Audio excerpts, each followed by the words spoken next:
Servo. Jadi kita lanjut tentang servo sekali lagi. Jadi apa sih yang ada dalam pikiran bawah sadar? Bagaimana kita kupas sekali lagi biar lebih paham. Setuju?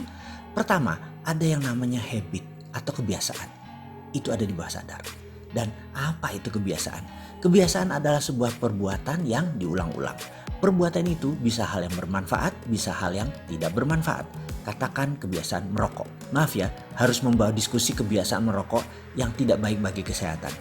Tahu sih logikanya, alias atas sadar tahu bahwa rokok tidak terlalu baik untuk kesehatan. Tetapi 88% bawah sadarnya atau bawah sadar pikiran manusia terbanyak bilang merokok itu enak, merokok itu menimbulkan kreativitas dan lain sebagainya. Itulah makanya kebiasaan merokok walaupun negatif tetap dilakukan oleh banyak orang karena bawah sadar lebih mendominasi dari pikiran atas sadar.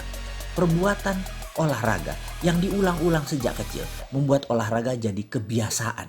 Itu kebiasaan positif pengaruhnya dan ada banyak contoh baik, buruk, benar, salah dalam urusan kebiasaan atau habit. Ada hal yang lebih dalam dari kebiasaan, yaitu apa? Kebiasaan yang diulang-ulang. Kebiasaan yang diulang-ulang menjadi servo mekanisme namanya. Apa pengaruh servo mekanisme?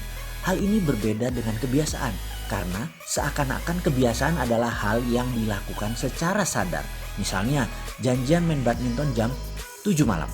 Datangnya jam 8 karena memang persiapannya telat. Namun kalau Anda seseorang yang memiliki servo terlambat, dia tahu jam 7 acaranya dan jam 6 sudah berangkat dari rumah. Tapi salah ambil jalan, lalu kena macet dan banyak masalah lagi sehingga dia datangnya jam 8. Ada beda di sini. Habit kebiasaan terlambat, sedangkan servo terlambat itu beda. Servo itu seakan-akan semesta yang membuat dia terlambat. Jadi bedanya habit terlambat sengaja dilambat-lambatan. Sekali lagi, kalau servo terlambat maka seakan-akan semesta yang membuatnya terlambat. Ini harus perlahan dipelajarinya tentang servo mekanisme ini. Servo ini kalau kita tidak tahu kita memiliki servo apa, maka hal yang terjadi berulang-ulang dalam hidup kita seakan-akan bukan kita yang melakukannya, tapi semesta yang mengaturnya. Maka kita akan frustrasi dengan jalan kehidupan kita. Kuncinya adalah kenali servo Anda. Servo mekanisme ini membuat kehidupan seseorang jalan di tempat atau dikenal dengan sebutan rat race.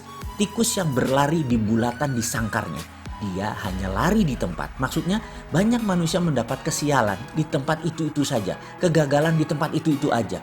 Dan hal-hal yang berulang-ulang itu adalah servonya dia. Misalnya pembantunya kalau lebaran pulang kampung pasti gak balik ke rumah. Sehingga dia tidak pernah punya pembantu lama. Alasannya macam-macam.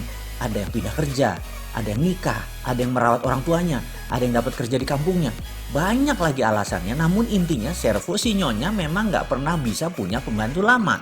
Kita perdalam sekali lagi pemahaman. Kemudian gimana kalau kita buat sesuatu yang baru? Misalnya gajinya dinaikin lebih mahal daripada gaji pembantu yang lain. Apakah begitu pulang lebaran dia balik? Lihat, kalau servonya memang pembantu tersebut tidak pulang, ada aja untuk membuat alasan pembantu tidak pulang. Bahkan dikasih fasilitas yang sama, makan yang sama dengan ownernya atau tuannya. Kemudian dikasih fasilitas seperti TV dan lain sebagainya. Tapi ada aja alasannya. Jadi ini yang harus difahami bahwa servo itu tidak ada hubungannya dengan apa yang dilakukan. Tetapi program bawah sadarnya yang harus dibenarkan. Kita lanjut ya, kita perdalam lagi pemahamannya. Ada orang yang servonya pindah kerja. Setiap 2 tahun pindah kerja. Sudah 4 kali. Dan ini yang kelima. Yang pertama perusahaannya tutup. Berikutnya ribut dengan atasan. Berikutnya dibajak, di-hijack ke tempat yang lain. Berikutnya difitnah menggelapkan uang. Intinya setiap tahun kedua bekerja. Ada aja masalah mulai timbul menggerogoti dirinya sehingga dia harus pindah. Ada servo yang lain lagi. Yaitu servo kantong kosong. Kalau tadi servo pindah kerja. Kalau yang awal adalah servo nggak punya pembantu lama ya. Sekarang kita lanjut ke servo kantong kosong. Seseorang ini seakan-akan tidak bisa menabung. Misalnya dia bekerja sebagai pegawai, gajinya cukup untuk bayar kos-kosan. Lalu pangkatnya naik 2 tahun kemudian, gajinya naik. Lalu pindah kosan yang dekat kantor yang lebih mahal. Karena pekerjaan kantor menumpuk, lebih enak tinggal yang di dekat kantor. Akhirnya tidak punya uang lagi bersisa untuk menabung. Tahun berikutnya karirnya naik jadi manajer, gajinya besar. Apa yang terjadi? Adiknya di kampung minta dibiayai karena ayahnya udah sakit-sakitan. Lalu jabatannya naik lagi menjadi vice president. mulai menikah dan sekarang posisinya direktur, 20 tahun kemudian kerjanya dapat 35 juta per bulan. Ternyata tabungan nggak punya, rumah masih belum lunas, cicilan besar dan lain sebagainya. Servo kantong kosong ini ada aja alasan untuk uang tidak bisa menetap di kantong seseorang. Katakan gajinya 8 juta, cicilan motor plus biaya hidupnya 1 bulan habis. Lalu lebaran dapat 2 kali gaji. Ternyata tidak ada kesisa juga buat tabungan. Kenapa? Habis buat lain-lain. Lalu dapat bonus prestasi 2 kali gaji, 8 juta plus 16 juta. Bisa nabung? Nggak bisa juga. Ada aja berita asuransi jatuh tempo, mertua sakit, AC kamar bocor, STNK mati harus diperpanjang. Intinya habis lagi dan begitu seterusnya. Lucunya kalau dia lagi nggak ada uang, nggak ada masalah tuh. Biasa-biasa aja, tapi begitu dia dapat uang bonus dan lain sebagainya, timbul lagi lah, bannya bocor lah, anaknya sakit dan lain sebagainya. Itu namanya servo kantong kosong. Servo ini ada banyak macam. Kenali servo Anda. Dan apa yang kita lanjutkan? Kita akan perbaiki dengan video ini. Karena servo adalah perilaku yang diulang-ulang yang jadi kebiasaan. Yang kebiasaan tersebut dengan sengaja diulang-ulang lagi, jadilah servo mekanisme. Jadinya jalan hidup Anda yang melayani Anda. Servo mekanisme bahasa Latin yang diterjemahkan adalah servo atau serve atau melayani. Mekanisme adalah sistem mekanik. Servo mekanisme kalau disederhanakan adalah sistem kehidupan yang melayani seseorang. Dan semua ini adalah man-made, ciptaan manusia. Manusia sendiri yang menciptakan.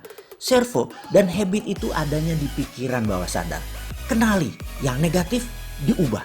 Program tersebut kami beri nama subconscious reprogramming. Program ulang pikiran bawah sadar. Setelah kita kenal 5 macam hal yang ada di bawah sadar, kita mulai mereview.